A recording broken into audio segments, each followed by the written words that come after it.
¿Nos acompañan en la oración, por favor?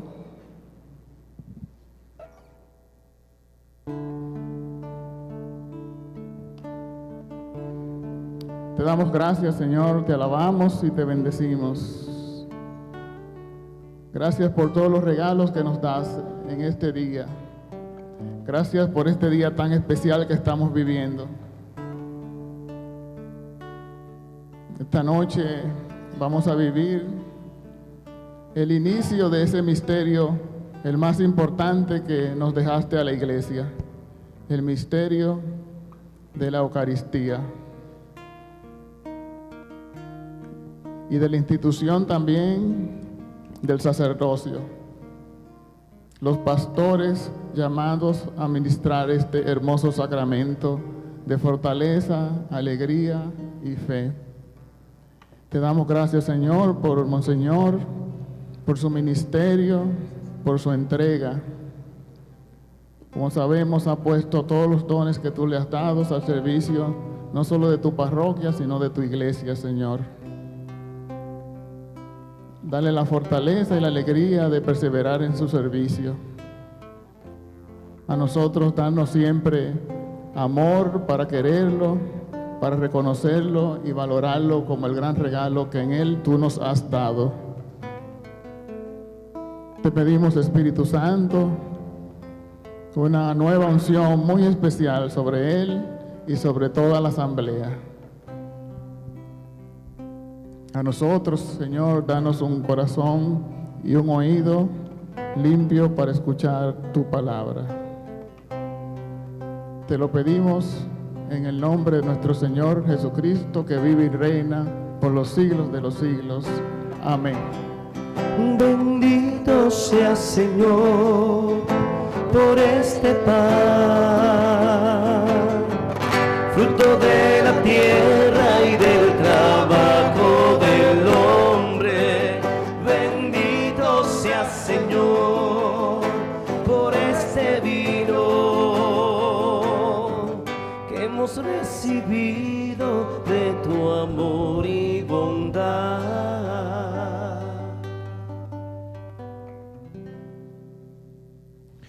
Bien, muy buenas tardes, mis hermanos y hermanas.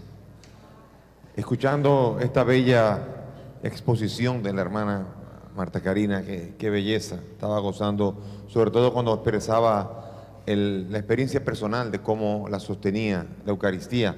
Y en realidad es así, la Eucaristía la sostiene la vida cristiana y la vida de la iglesia, la vida del universo entero.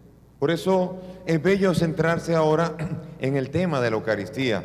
Mi reflexión va a tener como tema, como nombre, 5 panes y 2 peces. Esta es la expresión típica de cuando Jesús multiplicó los panes, ¿se acuerdan? Cuando multiplicó los panes dice que buscaron, ¿cuántos panes tienen? 5 panes y 2 peces. Eso está dentro de ese gesto tan hermoso de la multiplicación de los panes. La multiplicación de los panes parece que ya está muy asociado con la Eucaristía. Tiene los 4 gestos. En otra reflexión expresaba yo que tenía los gestos. Lo tomó, lo bendijo, lo partió y lo dio. Esos gestos, estos mismos gestos que hace Jesús cuando multiplica los panes, es el mismo gesto que Jesús hace en la Eucaristía y el mismo gesto que Jesús va a mandar a hacer en memoria suya. Por tanto, la multiplicación de los panes está orientado a prefigurar lo que va a ser el gran misterio de la Eucaristía, el gran regalo de la Eucaristía. Y la expresión 5 panes y 2 peces, hasta ese detalle, está en los 4 evangelios. Dicen los biblistas que cuando un hecho está en los 4 evangelios, quiere decir que es muy importante. Quiere decir que es esencial. Parece que es esencial dentro de las obras de Jesús que hubiese nada más que 5 panes y 2 peces. De hecho, 5 panes y 2 peces representa la pobreza humana frente a una gran necesidad. 5 panes y 2 peces significa, en medio de una necesidad, 5,000 sin contar hombres, niños, mujeres y niños, 5,000 hombres nada más. ¿Qué son 5 panes y 2 peces? 5 panes y 2 peces representa la pobreza, la limitación frente a lo que Dios es capaz de dar. ¿Qué es 5 panes y 2 peces para toda la multitud? ¿Qué es un pedazo de pan y un poco de vino? Se van a convertir en algo grandioso, pero se va a multiplicar. Todo lo que era 5 panes y 2 peces se convirtió en pan y peces para que todo el mundo comiera y que sobrara también. Quiero decir con esto que la Eucaristía, que lo estoy trabajando con esto paralelo, también significa esto. Significa que es un pan que se brinda, pequeño pan, un poco de vino. Pero fíjense en Marta Karina cómo ejerció toda esa fuerza de sostenerla, porque ahí está no solamente el pan y el vino que está allí en la Eucaristía, sino que está la gracia del Señor, la obra y sobre todo la transformación por la cual ese pan y ese vino no son solamente un pancito y un vino, sino que son el mismo cuerpo y la sangre del Señor que alimentan a la iglesia entera. Entonces, ese gesto, incluso en la misma Eucaristía, ustedes han visto que cuando se pone el vino, se pone un poquito de agua, ¿verdad? Un poquito de agua simboliza la pobreza humana. Aquí hay vino y nuestra miseria, que es el chinín de agua que se pone, allí está nuestra pobreza. Y todo eso, nuestros limitados dones y también nuestra pobreza es presentada al Señor, y el Señor es el que va a hacer la obra de levantar lo que está caído y sobre todo multiplicar lo que parece poco. Esa es la pobreza, y es la misma pobreza que aparece. ¿Ustedes se acuerdan en el libro de Reyes, en la primera de Reyes, el episodio de la viuda de Sarepta? Cuando Elías fue enviado allá. Elías fue enviado para allá y le dijo en el capítulo, en primera de Reyes 17, versículo 9, dice: levántate y vete a Sarepta de Sidón y quédate allí y ordenado a una mujer viuda que te dé de comer. Se levantó y se fue a Sarepta. Cuando entraba por la puerta de la ciudad, había una mujer viuda que recogía leña. La llamó Elías y dijo: tráeme por favor un poco de agua para mí en tu jarro para que pueda beber. Cuando ella iba a traérsela, le gritó: tráeme por favor un bocado de pan en tu mano. Ella le dijo: vive Yahvé tu Dios, no tengo nada de pan cocido, solo tengo un puñado de harina en la tinaja y un poco de aceite en la orza. Estoy recogiendo 2 palos y entraré y lo prepararé para mí y para mi hijo. Lo comeremos y moriremos. Pero Elías le dijo: no temas, entra y haz como has dicho. Pero primero haz una torta pequeña para mí y tráemela. Y luego la harás para ti y para tu hijo. Porque así dice Yahvé, el Dios de Israel: no se acabará la harina en la tinaja y no se agotará el aceite en la orza hasta el día en que Yahvé conceda la lluvia sobre la faz de la tierra. Palabra de Dios. Curioso, hay un episodio que dice: tráeme a mí primero. El profeta aquí está presentando como una especie como de acto de egoísmo. Primero a mí, yo como primero y después lo demás para ustedes. Y aquí viene simbolizado algo muy importante. Aquí el profeta está haciendo de Dios, a Dios todo lo que tú tengas para darle a Dios. Y después, si tú le das a Dios todo, entonces a ti no te faltará nada. Es muy importante entender que la pobreza, y en la pobreza nosotros damos, y cuando damos es cuando más recibimos. Es la misma pobreza de la viuda. ¿Se acuerdan en Marcos 12 que se acercó con 2 moneditas? Todo el mundo estaba dando un montón, y Jesús vio a esa viuda y dijo: esa mujer ha dado más que todos. Y aquí viene esta capacidad de traer al Señor nuestra pobreza. Y cada Eucaristía es eso. Es muy importante que, así como hablaba Marta Karina de la gracia, primacía de la gracia, señores, sin la gracia de Dios, cada Eucaristía se quedaría en un soberbio fracaso. Cada Eucaristía sería comer un pedacito de pan para nada. Pero aquí viene la grandeza de la obra de Dios, que venimos a Dios a traerle nuestra pobreza, y Él nos bendice la pobreza y viene y nos da en sobreabundancia un pan que nos da una saciedad que nos permite a nosotros participar de algo muy particular, que es el encuentro del todo, que es Dios, con la nada, que somos nosotros. El encuentro de la riqueza con la miseria. Esa es cada misa, es una cita que se encuentra en el infinito con lo finito, el ilimitado con lo limitado.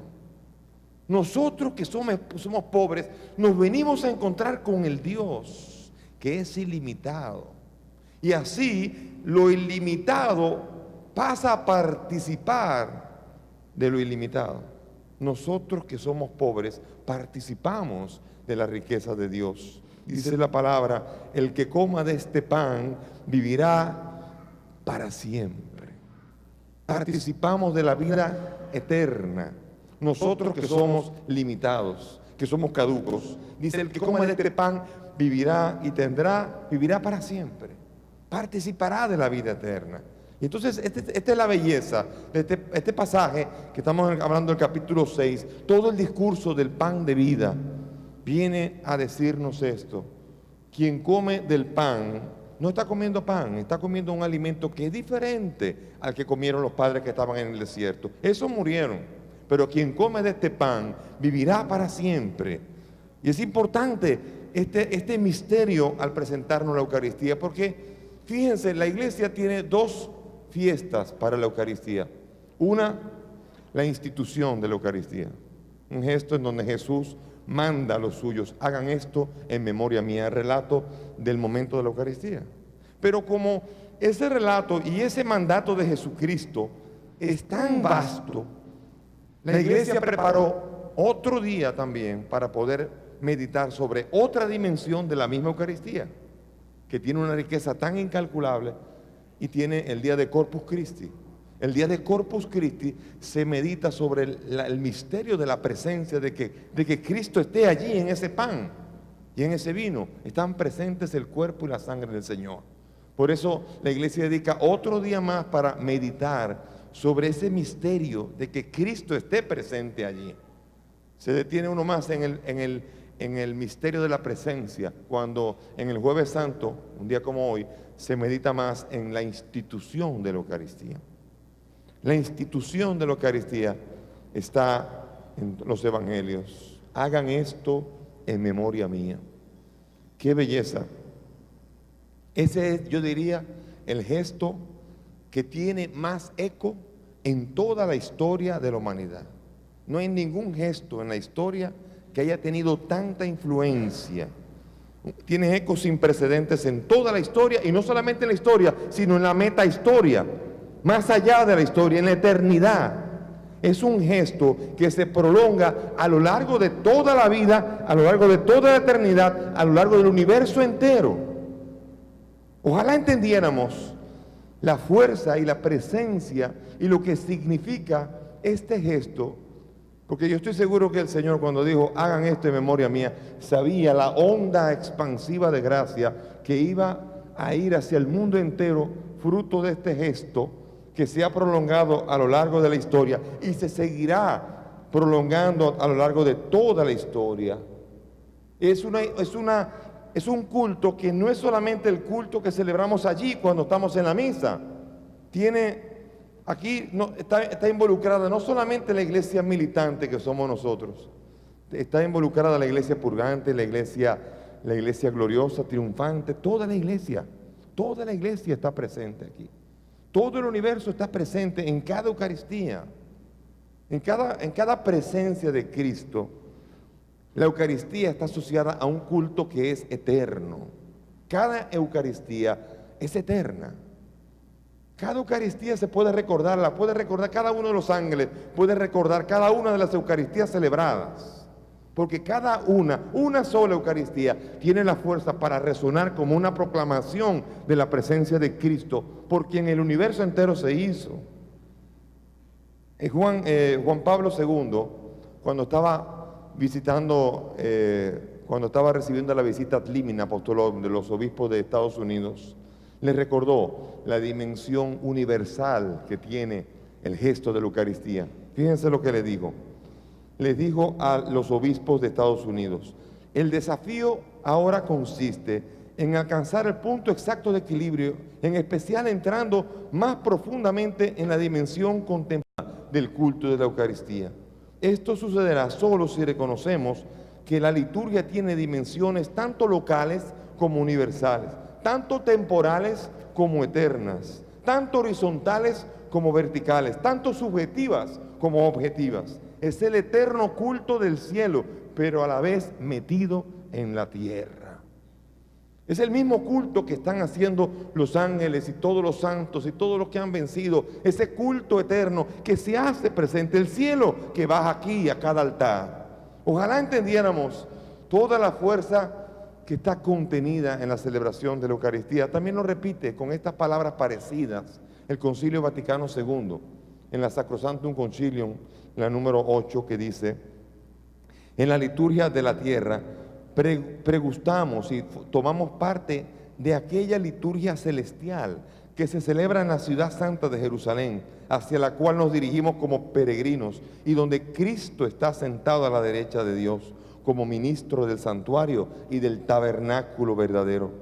Cantamos al Señor el himno de gloria por todo el ejército celestial, venerando la memoria de los santos, esperando tener parte con ellos y gozar de su compañía. Aguardamos al Salvador, nuestro Señor Jesucristo, hasta que se manifieste Él, nuestra vida, y nosotros nos manifestamos también gloriosos con Él. Aquí el Sacrosanctum Concilium ya está hablando de la dimensión eterna que tiene cada misa.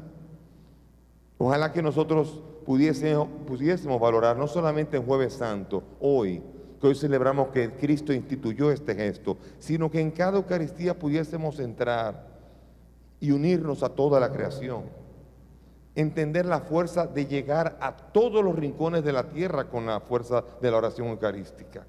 Cada Eucaristía es capaz de llegar a todo el universo entero, a todas las historias, a todas las épocas, a cada corazón, a cada persona sufriente, a cada realidad humana es capaz de llegar cada celebración eucarística. La misa tiene, mis queridos hermanos, dimensiones insospechadas. Nosotros no sabemos lo que estamos recibiendo, no sabemos lo que se nos está dando. Cuando decimos el cuerpo de Cristo, no sabemos, abrimos la boca y decimos amén, y no sabemos toda la riqueza sobreabundante que viniendo de 5 panes y 2 peces se han transformado en la gracia de Cristo, por la cual el mundo entero tiene consistencia. Cada vez que decimos amén y recibimos el cuerpo de Cristo, estamos dándole consistencia otra vez a nuestro espíritu. Estamos dándole consistencia a nuestra vida del espíritu para que pueda volver a reorganizarse en el Señor, por quien todo fue hecho, por quien nosotros fuimos hechos. Ese mismo nos alimenta para que nosotros podamos cada día recomenzar una vida de fidelidad con Él. Esa es la riqueza que hay en la institución. Y también en el misterio de la presencia real de Cristo en la Eucaristía.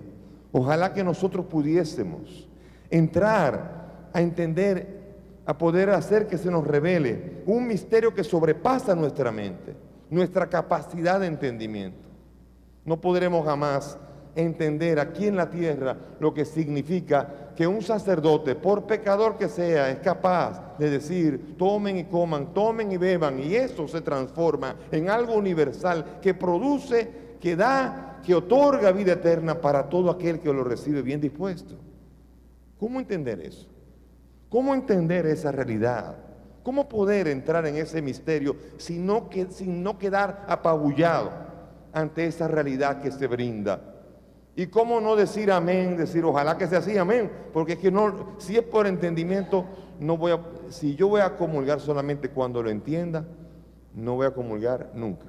Me voy a morir sin comulgar una vez más en la vida. Tendré que abrir la boca, y la boca abierta, para que no trate de decir nada, simplemente reciba. Cuando abrimos la boca es para hablar muchas veces, abrir la boca para recibir. Abrir la boca para que se nos dé aquel que es la palabra. Abrir la boca para quedarnos sin palabras, para que el que es la palabra venga a nosotros y sea aquel que dé fuerza y consistencia a nuestro ser. Creer realmente que está allí. Hace unos años atrás, muchos años, un par de siglos casi, finales del siglo XIX, había un cardenal Gaspard Mermillot. Había un cardenal que en Suiza fue sobre todo obispo en Ginebra y predicaba de una manera extraordinaria sobre la Eucaristía, que producía que la gente se convirtiera. En Suiza, sobre todo en Ginebra, había una corriente muy fuerte del protestantismo, que hubo grandes como San Francisco de Sales en el pasado, y también Mermilot en 1880 y tantos, 1891 por allí. Él predicaba y producía que la gente se inflamara de amor por la Eucaristía. Él predicaba de manera tal que suscitaba en mucha gente que se acercara a la Iglesia Católica para volver otra vez a participar del banquete. Mermilot después de una predicación, se quedó en la iglesia y se quedó en la noche, hasta largas horas de la noche, orando delante del Santísimo. Allí estaba, y él allí predicando, estaba allí adorando con la frente en el piso, en total sumisión a Dios, en adoración, cuando de repente oye el sonido de una puerta, y cuando habla una mujer que se había escondido en el confesionario, en uno de los confesionarios, y que se acerca a él, y él pregunta: ¿quién es usted? A altísimas horas de la noche, y le dice: Monseñor Mermilot, no se preocupe, soy yo, una mujer protestante. Yo he seguido todas sus conferencias y me ha edificado tanto. Sus argumentos me convencieron, pero me quedaban serias dudas, porque yo decía: este hombre habla muy bonito, pero él se cree lo que está diciendo. No sé, no estoy segura de que él crea lo que está diciendo, y por eso me quedé escondida allí.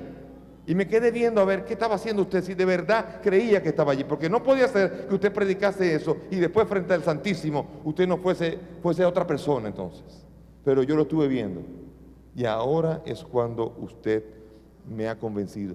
He podido comprobar que lo que usted dice y lo que usted vive es lo mismo. Esa mujer se hizo católica porque hubo un católico que no solamente decía que creía en la Eucaristía, sino que frente a la Eucaristía se postraba con una actitud que daba a entender que creía realmente que ahí estaba Jesús en la Eucaristía.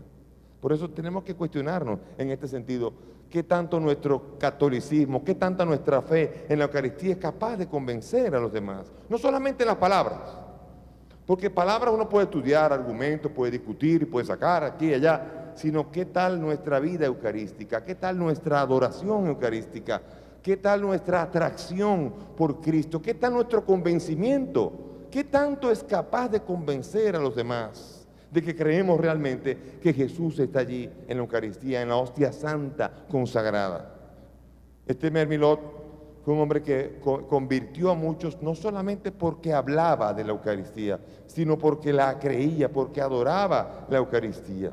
Y ahí nosotros tenemos todos necesidad de tomar conciencia de que es un banquete diferente, es otra cosa. Hay comidas y hay la comida, hay banquetes y hay el banquete, todo una cosa completamente diferente. Jesús dice en capítulo 6, versículo 50, les dijo: yo soy el pan de vida, el que venga a mí no tendrá hambre, y el que crea en mí no tendrá nunca sed. Este es el pan que baja del cielo para que quien lo coma no muera. Es otra cosa, no como el que comieron los padres en el desierto, no, otra cosa, otra realidad. Por eso tenemos que aprender a valorar el ayuno eucarístico. ¿Qué es el ayuno eucarístico? El ayuno eucarístico normalmente se hacía tiempos atrás, desde la noche anterior. Desde las 12 no se comía alimento hasta el momento de recibir la Eucaristía. ¿Para qué? Para dar a entender que uno tenía bien claro todo lo que había comido antes y todo lo que iba a comer cuando comía el cuerpo de Cristo. El ayuno eucarístico es eximirse de la comida, de todas las comidas, para prepararse y disponerse bien a recibir a la comida de las comidas, que es Cristo Eucaristía. Ese es el ayuno eucarístico. Claro, las misas no llegaban nunca en la tarde, porque quien se quedaba en ayuno hasta la tarde acababa desmayado. Pero la iglesia lo recortó a 1 hora, el ayuno eucarístico, a 1 hora. La iglesia todavía hasta el día de hoy propugna para que los católicos, durante 1 hora antes de entrar en la misa, en la Eucaristía, no coman nada. Puedan beber agua, pero no coman. Se llama el ayuno eucarístico. Quizás muchos no lo saben. A los niños se les explica. A nosotros se nos explicó y se nos olvidó también a lo mejor. Pero la Eucaristía necesita de un espacio para que no creamos que es comer una cosa y comer la otra indistintamente. Aprender a diferenciar el alimento. Y el ayuno eucarístico nos ayuda a nosotros a poder valorar todo lo que estamos recibiendo. No es lo mismo lo que es usado para la Eucaristía que lo que es usado para un pollo o para un pescado, para una carne o para la ensalada, para lo que sea. Son cosas diferentes, completamente diferentes. Por eso hay una necesidad de entrar en este espacio de reverencia. Este espacio de reverencia ante lo que estamos recibiendo, prepararnos bien, no recibir el pan de vida así nomás, aprender a esperar al huésped del alma, a esperar al divino huésped que se va a hacer presente y se va a brindar a nosotros. Y que a nosotros no nos agarre esto como si fuera una rutina, sino que recibamos al que amamos y al que sobre todo nos ama a nosotros. Aprender a valorar que lo que es para Él le pertenece a Él y solamente a Él. El fundador de la Casa de Austria, Rodolfo de Augsburgo, que reinó en Alemania por los fines de los 1200, siglo XIII, por allí, cuando todavía era conde, le ocurrió algo muy parecido, muy curioso. Él estaba en caballo, iba a caballo, de repente vio a un sacerdote que estaba a pie, que iba caminando por el campo. Estaba lluvioso, el terreno estaba fangoso. Y él preguntó qué hacía. Él decía que estaba llevando el viático, lo estaba llevando para un enfermo. Entonces el entonces conde de Habsburgo, conde Rodolfo, bajó y montó al sacerdote. Y él mismo se encargó de llevar la brida del caballo a pie. Y él fue hasta el lugar que le indicó el sacerdote donde estaba el enfermo. Y cuando finalmente el sacerdote lo confesó, le dio el viático y después de esto llegó otra vez. Entonces el mismo Rodolfo fue el que no volvió a aceptar el caballo. Le regaló el caballo al sacerdote diciendo que lo que había sido usado para fines sacerdotales y para llevar el cuerpo de Cristo, él no tenía por qué llevarlo más. Se lo dejó al sacerdote y se fue a pie hasta su casa, donde entonces ya usó otro caballo. Esa conciencia de lo que había habitado Dios, le pertenecía a Dios. Estamos hablando del siglo XIII, un hombre que era capaz de sobrecogerte ante la visita de Dios, ante el caballo suyo, que ahora sí el caballo suyo, y todo lo que eso era propiedad del Señor. Quizá a alguien le pueda parecer un poco cursi esto. Es una historia que suena cursi, un poco romántica, un poco demasiado exceso de romanticismo con el Señor. Quien le parezca excesivo el romanticismo con el Señor no ha entendido lo que el Señor espera de nosotros y no ha entendido los detalles innumerables que Dios tiene para con nosotros. No ha entendido todavía al Dios de los detalles, al Dios de las delicadezas, al Dios que en cada detalle, en cada momento nos está hablando. Cada misa es un despliegue de toda la Escritura, de toda la vivencia de la historia de la iglesia, una vivencia del cielo. Y ojalá nosotros pudiésemos tener ojos para ver los detalles con los que Dios nos está constantemente engalanando. En lugar de esto, en lugar de ver estos cursi, deberíamos revisar nuestra participación en la Eucaristía. Si hay una cosa que a mí me impresiona en la Eucaristía, es que aunque haya un ayuno eucarístico, me impresiona la presencia extraordinaria de gente masticando chicle durante la misa. Una sola vez, yo lo hice, no lo vuelvo a hacer más nunca. Yo me enfermé de la gripe, pero dicen que era por eso, pero no, que no es broma. Yo bajé una vez y cuando fui a dar la paz, fui con un pañuelo, con una servilleta. Y a cada persona que lo veía con un chicle, ponlo aquí. Yo recogí, nada más que en ir a saludar a gente, que yo pude ver 8 chicles. 8 chicles en una misa. Eso fue lo que yo vi, porque había uno que cuando lo vieron se habrá tragado el suyo. ¿Quién sabe lo que habrá pasado? O no lo vi yo. Pero fue como un experimento. Otro experimento triste es cuando ustedes se levanten antes de irse, vean los bancos. Aunque ahora hicimos un trabajo con los bancos que no van a ver quizá porque los bancos están recién pulidos y recién limpios.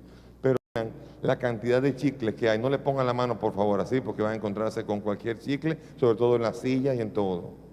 Me impresiona, porque esto es un indicio de indelicadezas.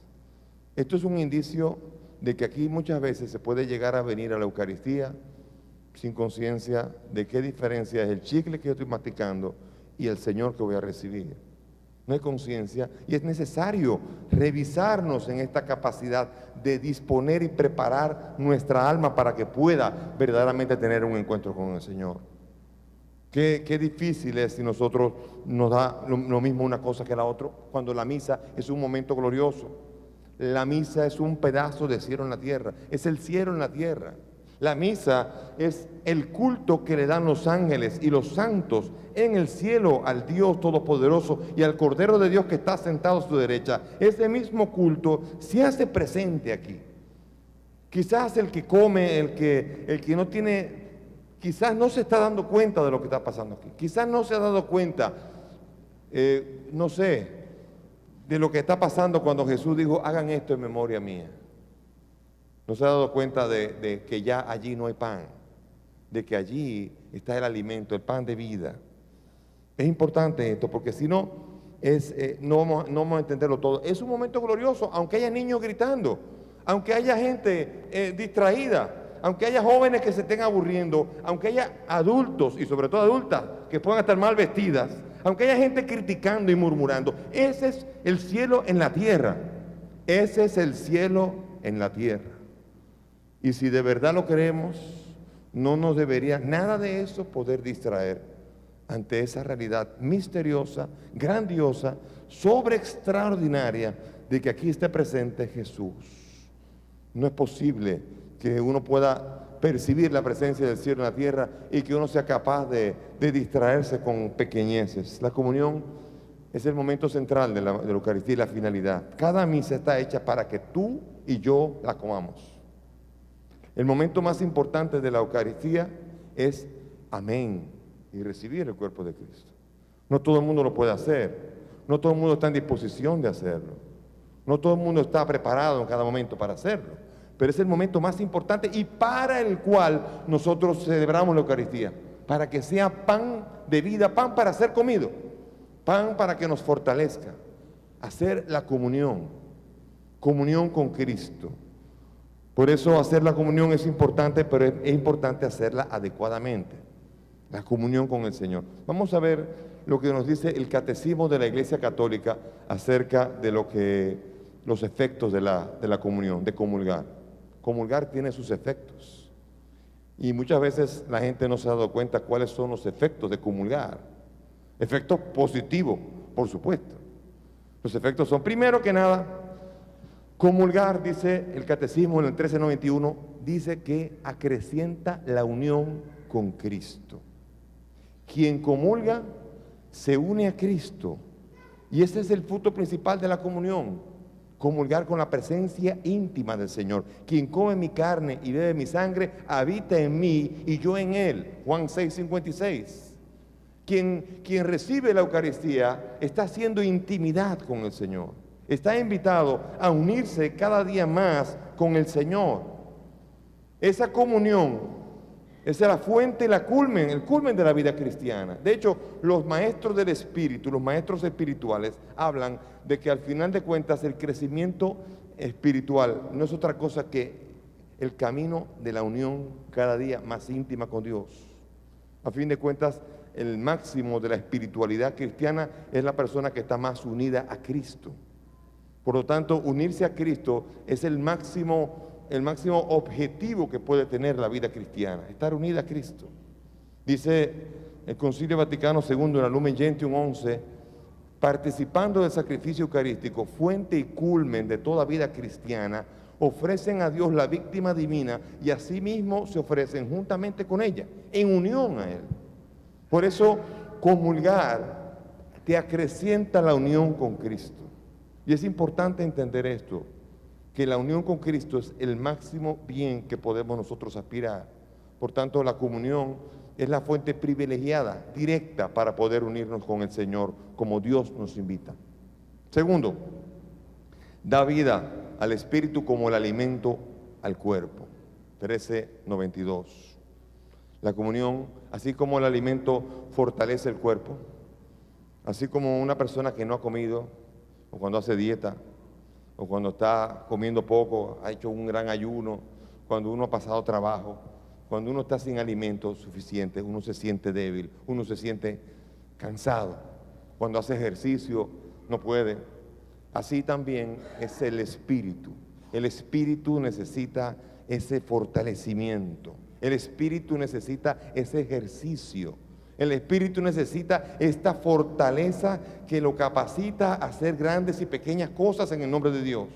El espíritu necesita una fuerza para poder hacer un alimento que le permita poder cumplir con la misión que Dios le pueda encomendar. Por eso la comunión capacita a poder alimentar el espíritu y poder hacerlo fuerte mientras va caminando hacia el encuentro definitivo con Dios en la tierra prometida. Esta capacidad de poder sentir ese espíritu fuerte y poder vivir, poder vencer la tentación y poder obrar la caridad. Esta fortaleza que necesitamos la otorga nada más y nada menos que comulgar con el cuerpo y la sangre del Señor. Tercero, nos separa del pecado. 13:93, Catecismo. La comunión es el cuerpo que se entrega por nosotros. La sangre es la sangre derramada por el perdón para muchos. Es el cuerpo y la sangre que nos une a Cristo purificándonos a nosotros. Nos ayuda a rechazar el pecado. Muchas veces nosotros vemos como la seducción del pecado tiene presa a la persona. La comunión frecuente, hecha debidamente, ayuda a la persona a alejarse del pecado. Si una persona desea separarse del pecado, cortar con el pecado, es muy difícil que pueda hacerlo sin una comunión frecuente, adecuada, fructuosa. Por eso la comunión ayuda a la persona. Nos dice a nosotros San Ambrosio, cada vez que lo recibimos, anunciamos la muerte del Señor. Si anunciamos la muerte del Señor, anunciamos también el perdón de los pecados. Si cada vez que su sangre es derramada, lo es para el perdón de los pecados, debo recibirle siempre, para que siempre me perdone los pecados. Yo que peco siempre, debo tener siempre un remedio para esto. Por eso San Ambrosio enseña, ese fue el que movió con su predicación a San Agustín, al hijo de Mónica, del que hablaba Marta Karina, que le dio tanta brega, tanta rodilla. Ese San Ambrosio nos dice a nosotros, precisamente si uno está inmerso en el pecado, es precisamente la Eucaristía y comulgar el remedio para poder aprender a separarse, a romper y a cortar con el pecado, con aquel que nos tiene a nosotros atados. Después, cuarto, restaura las fuerzas perdidas en la caridad. La caridad, el amor. A fin de cuentas, Marta Karina también habló frecuentemente sobre esto, sobre el amor de Cristo. El amor en nuestra vida se puede debilitar con el paso del tiempo, con las experiencias, con el tiempo, con la vida. Constantemente el amor nuestro tiende a debilitarse, porque nosotros no somos fuente de amor, es Dios el que es amor. Nosotros tenemos constantemente la tendencia a poder alejarnos y a debilitarnos en el amor. Y por eso, y la caridad es capaz de borrar los pecados veniales. De hecho, quien hace obras de caridad es capaz de borrar pecados veniales que ha cometido. La caridad fortalece. De hecho, por eso está tan unida, separar del pecado, porque obra la caridad. Y por eso nos ayuda a nosotros a ser fuertes. Cuando Cristo se da a nosotros, reaviva nuestro amor, nos capacita a amarlo más y amar más a los hermanos. El encuentro con los hermanos del que le hablaba también Marta Karina.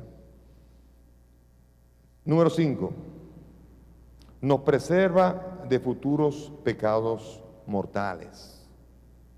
O sea, quien comulga frecuentemente se está preservando para no caer en un pecado grave, en un pecado que rompa la comunión con Dios. Por eso es importante que cuando más participamos en la comunión de Cristo, más progresamos en la amistad, y los amigos son los que menos se ofenden. Un pecado mortal es una ofensa grave, y la ofensa grave no se hace a los amigos. Por eso la comunión frecuente es una historia de amistad en la que yo voy renovando mi amistad constantemente con Cristo y voy buscando cada vez menos la posibilidad de ofenderle a Él. La Eucaristía no perdona los pecados mortales. Para eso hay otro sacramento, que es el de la confesión, como dijo Marta Karina también.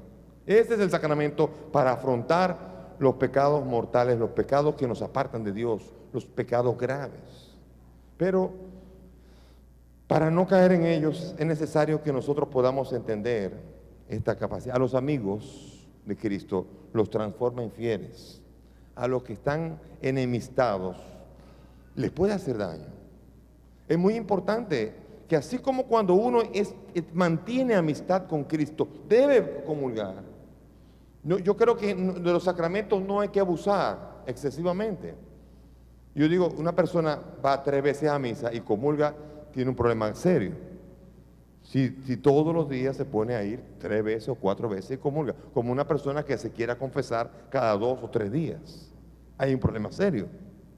Porque hay un tiempo en donde uno, cuando recibe una medicina, le da un tiempo para que pueda trabajar en uno.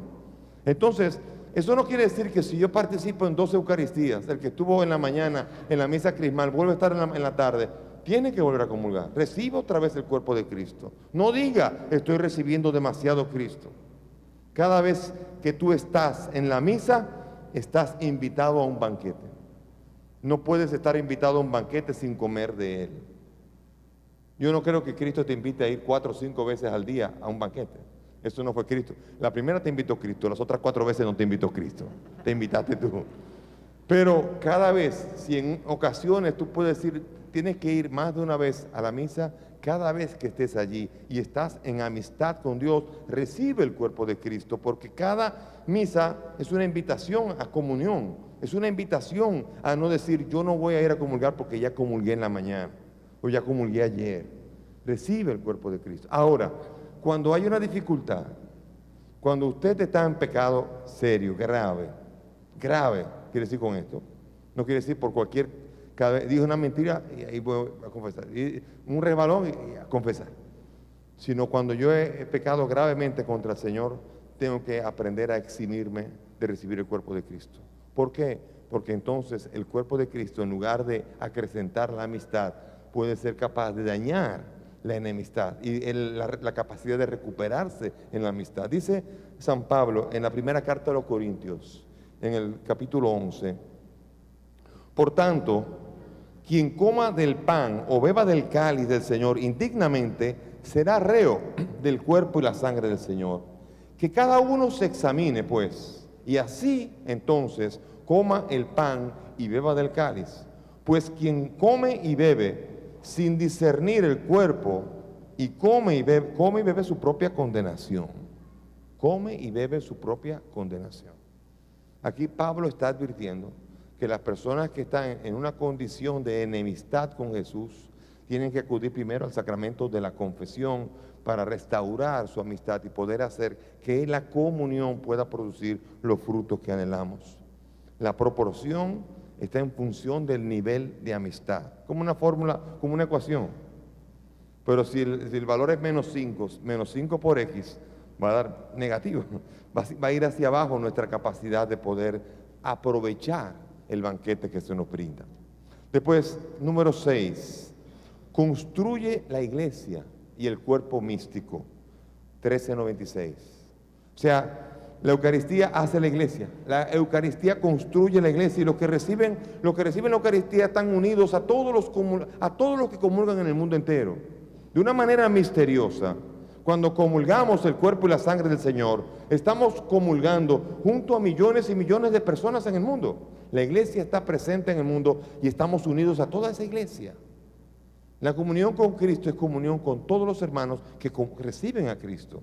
La comunión con Cristo es comunión con todos los comulgantes y nos fortalece a nosotros como iglesia y nos ayuda a experimentar la gracia. Dice el mismo Pablo en 1 Corintios 10, el cáliz de bendición que bendecimos, ¿no es acaso comunión con la sangre de Cristo? Y el pan que partimos, ¿no es comunión con el cuerpo de Cristo? Porque aun siendo muchos, un solo pan y un solo cuerpo somos, pues todos participamos de un solo pan. Por eso la comunión nos hace uno solo y nos reafirma en esa amistad. Nos reafirma en esa unidad que es la de Cristo, que es uno solo, la iglesia, que es uno, un solo pan, una sola fe, un solo bautismo del que participamos todos, y todos nos hacemos uno comulgando el cuerpo del Señor. Y séptimo, lleva a un compromiso con los pobres. 13:97. La comunión, en la verdad, implica reconocer a Cristo en los más pobres. No puede uno estar recibiendo la comunión. El efecto de la comunión es reconocer, cuando uno recibe a Cristo, uno es capaz de percibir dónde está Cristo. Y Cristo está de manera más preferencial en los pobres. Por tanto, el que comulga cada día se va dando cuenta que en los pobres está Cristo. Quien comulga y no se da cuenta de esto, algo está pasando, no está comulgando bien. Tiene que aprender a decirle al Señor, ayúdame, y produce todos los efectos que tú quieras darme, y necesito, porque no estoy descubriendo esto. Necesidad de descubrirse como hermano. Es abrirse a reconocer que el Señor está presente en el hermano. Dice San Juan Crisóstomo en su homilía a los Corintios: has gustado la sangre del Señor y no reconoces a tu hermano. Deshonras esta mesa, no juzgando digno de compartir tu alimento al que ha sido juzgado digno de participar en esta mesa eucarística. Dios te ha liberado de todos los pecados y te ha invitado a ella, y tú, aún así, ¿no te has hecho más misericordioso? ¿Quién eres? Es fuerte esa pregunta. Si tú, que te has considerado digno de participar de la misma mesa con el necesitado, no eres capaz de compartir el alimento, ¿quién eres tú? ¿Qué está pasando contigo? ¿A quién es que estás recibiendo? ¿Qué efecto se está produciendo en ti? Por eso la palabra de San Juan Crisóstomo es una palabra comprometedora, para que la comunión no sea solamente un acto intimista, que yo me quede con mi Dios, porque la comunión lanza definitivamente al encuentro con el hermano. Si no, no es comunión. La comunión es comunión no solamente con Dios, sino que es también comunión con todos los que me rodean.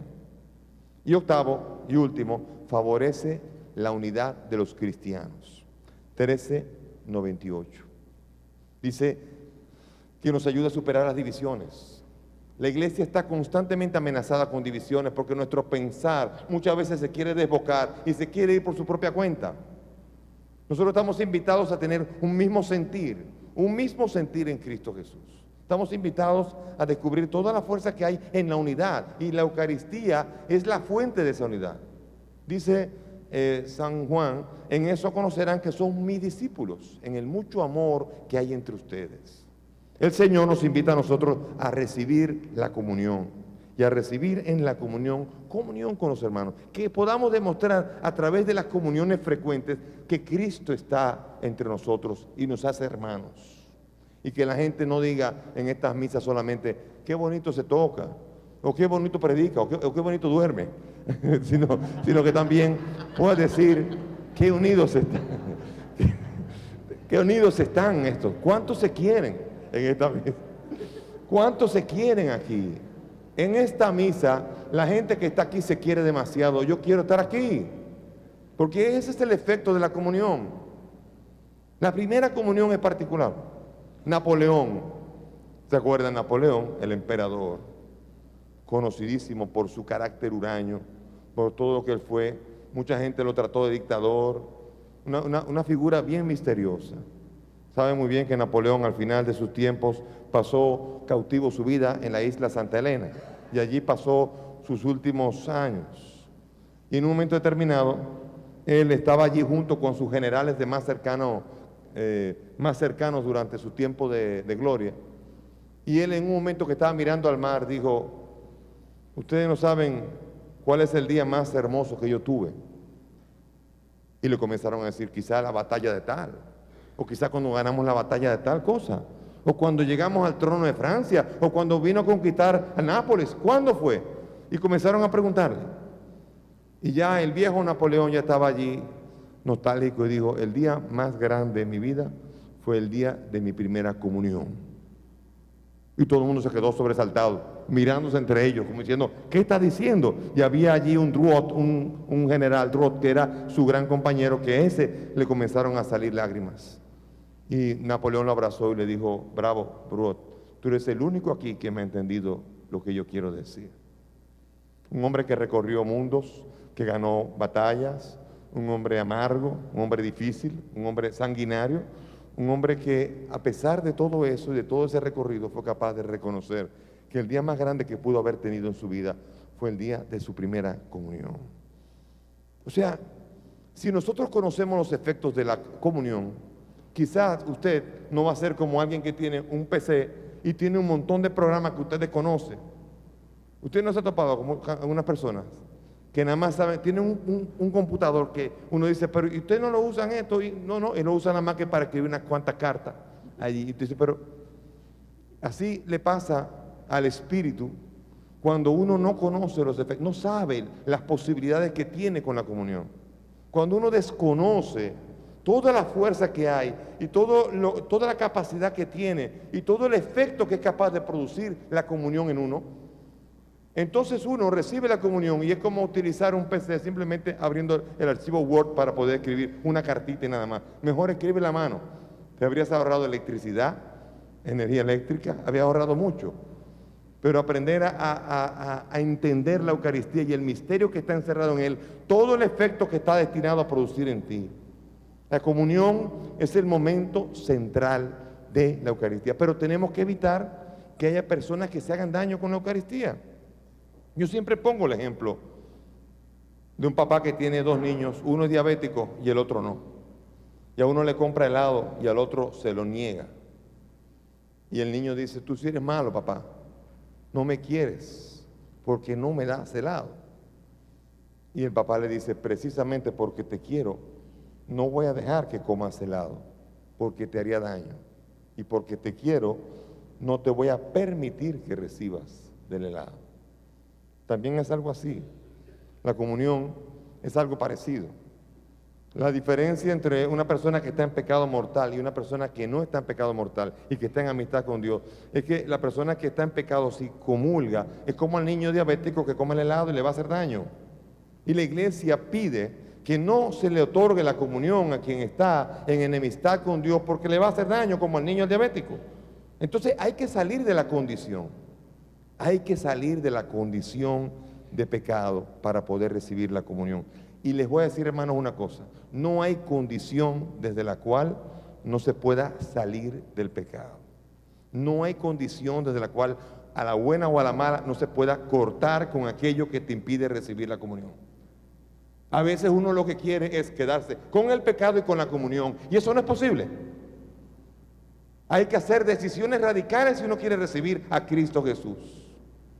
Y uno no puede entonces quedarse a medias. Y uno no puede quedarse con una enseñanza que uno la decreta mentira si después da excepciones. Porque ningún diabético se le da el helado. Porque es una regla universal. Si le digo a este diabético sí puede comer helado, entonces no es diabetes lo que tiene. Si tiene una condición de pecado no puede recibir la comunión a menos que no supere esta realidad. Y por esto a veces uno puede dejar de comulgar. Mucha gente quisiera la comunión, pero quiere sin salir del pecado. Quizá hay ausencia de la fe en la Eucaristía. Quizá hay pereza o comodidad. O quizá haya situaciones del pecado en las que la persona no está en disposición de salir de ella. Muchas personas no quieren salir del pecado. Están gozando en el pecado. Y no están dispuestas a cortar con una condición de pecado. Y entonces quieren recibir la comunión.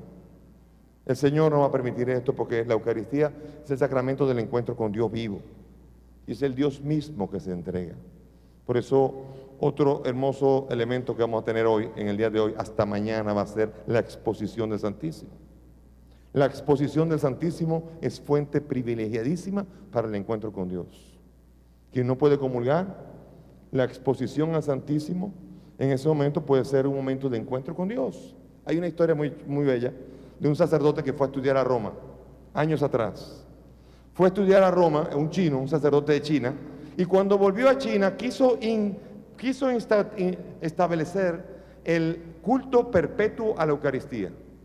Y como no había templos, entonces lo que estableció fue que se hiciera el culto perpetuo y que se llevara al Santísimo a las casas de familia.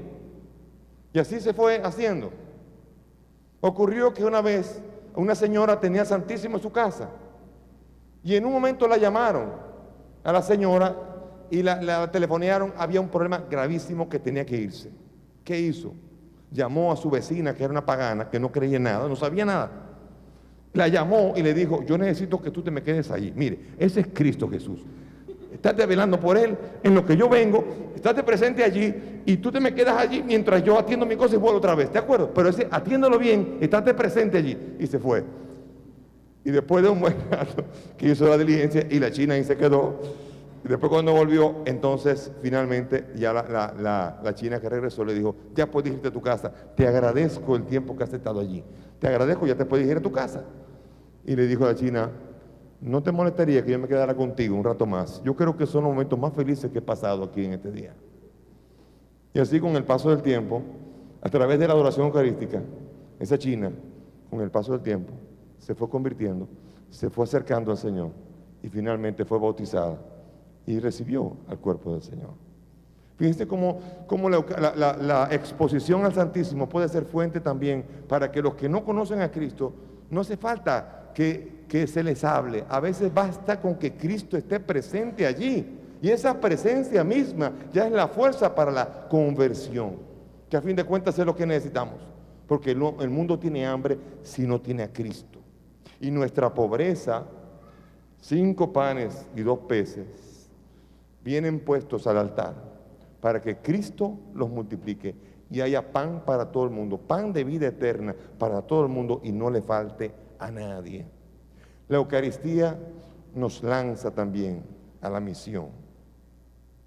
Papa Juan Pablo II escribió en su documento Manes Vobiscum Domine, escribió sobre los discípulos de Maús, hablando de la Eucaristía. Acuérdense que los discípulos de Maús es un sacramento es una presencia eucarística en donde cuando Jesús bendice el pan, lo reconocen cuando partió el pan.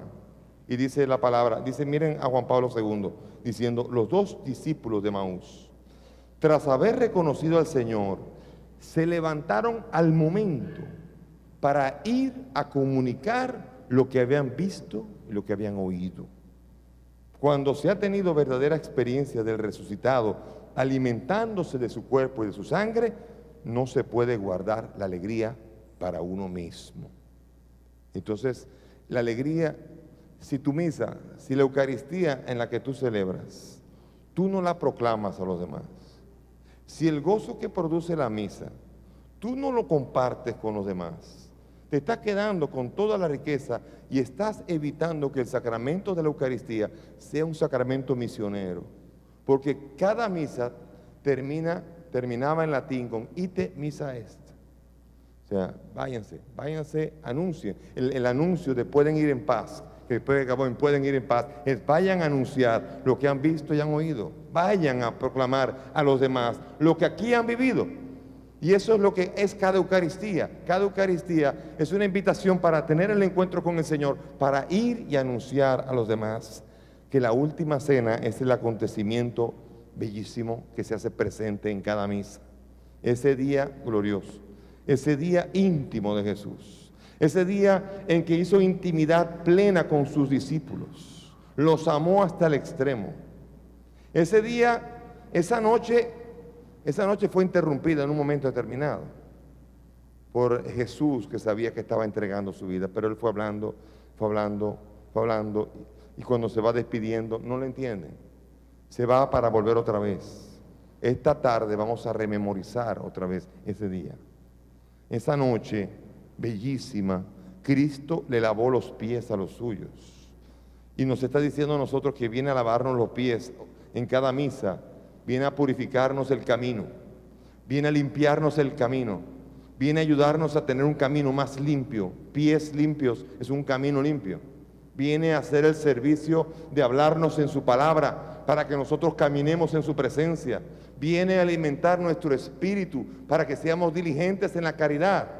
Viene en esta noche santa a limpiar los pies. Y nada más aquí limpiaremos los pies de 12, pero yo espero que cada uno de ustedes se sienta que sus pies van a ser lavados y su corazón y todo va a ser lavado en el día. Este día yo espero que también podamos tener intimidad plena con el Señor. Viene a alimentar nuestro espíritu para que seamos diligentes en la caridad. Viene en esta noche santa a limpiar los pies. Y nada más aquí limpiaremos los pies de 12, pero yo espero que cada uno de ustedes se sienta que sus pies van a ser lavados y su corazón y todo va a ser lavado en este día. Este día yo espero que también podamos tener intimidad plena con el Señor, independientemente del niño que grita al lado nuestro. Qué belleza que están aquí tantas personas. Aquí debe haber más de 600 personas. Y hay más de 100 jóvenes allá y más de 150 niños abajo. Ya hay cerca de 900 personas que están aquí, cuidados y más, que están viviendo de querer estar aquí, de querer estar en unión con el Señor. Bienvenidos al banquete, bienvenidos a la Eucaristía. Que este momento sea momento entrañable y que nos preparemos para vivir la Eucaristía con gozo, porque 5 panes y 2 peces has traído, el Señor lo va a convertir en todo cuanto tú tienes necesidad y te va a sobrar para llevar a los demás. Cierra los ojos un momentito. Vamos a cerrar los ojos y vamos a hacer oración. Vamos a orar al Señor. Señor, te damos gracias. Gracias porque en tu vida mostraste la capacidad que tienes de transformar la pobreza humana en ser humano lleno de gracia, de vida y de verdad. Señor, ese Jueves Santo, yo me imagino los ojos de los discípulos fijos sobre ese pan. Y Jesús pronunció por primera vez: tomen y coman, esto es mi cuerpo. Tomen y beban, esta es mi sangre. Qué sobrecogidos se habrán quedado estos 12 discípulos al ver este admirable misterio. Hagan esto en memoria mía. Cada domingo la iglesia celebra el gozo de que la Eucaristía pasa a ser el centro de todos los congregados en Cristo Jesús. Gracias, Jesús, por ese pan. Gracias, Jesús, porque ese pan que se me brinda me invita a ser mejor cada día. Gracias, Señor, por el remedio a mi pobreza. Gracias porque ese pan es el que viene a enseñarme en dónde está mi fuerza. Mi fuerza viene del Señor. Nuestro camino ha sido tortuoso. Las dificultades que se atraviesan por el camino son tantas, Señor. Las distracciones. Te doy gracias porque tu riqueza se acerca aquí. Yo imagino ahora en la Eucaristía la belleza de todos los ángeles alrededor, todos los santos adorando al Señor de señores, al Rey de reyes, y tú y yo, llamados desde este camino en la tierra a encontrar en Él toda nuestra fortaleza. Gracias, Señor. Gracias por ese pan, por ese banquete. Enséñanos, Señor, a vivir de ese banquete. Enséñanos a alimentar el espíritu. Enséñanos a unirnos cada vez más a ti. Enséñanos a apartarnos del pecado, alimentándonos del cuerpo y la sangre tuya. Oh, Señor, gracias. Gracias, Señor. Gracias por este día. Gracias porque están cercanos los días de la pasión ya. Estamos en las vísperas. Ayúdanos, Señor, a mantenernos en oración. Y bendice a todos los que han venido aquí en este día. Gracias, Señor. porque en ti estamos reunidos. Bendito seas, Señor, Gloria a ti, Señor Santo. que eres el Dios Santo que nos eres. alimenta, que nos fortalece, Gloria a ti, Señor. que nos une y nos llena de gracia. Bendito seas Gloria a ti, ahora y Jesús. por siempre y por los siglos de los siglos. Amén. Eres tú, Jesús, eres tú. Eres tú en un trozo de pan, en un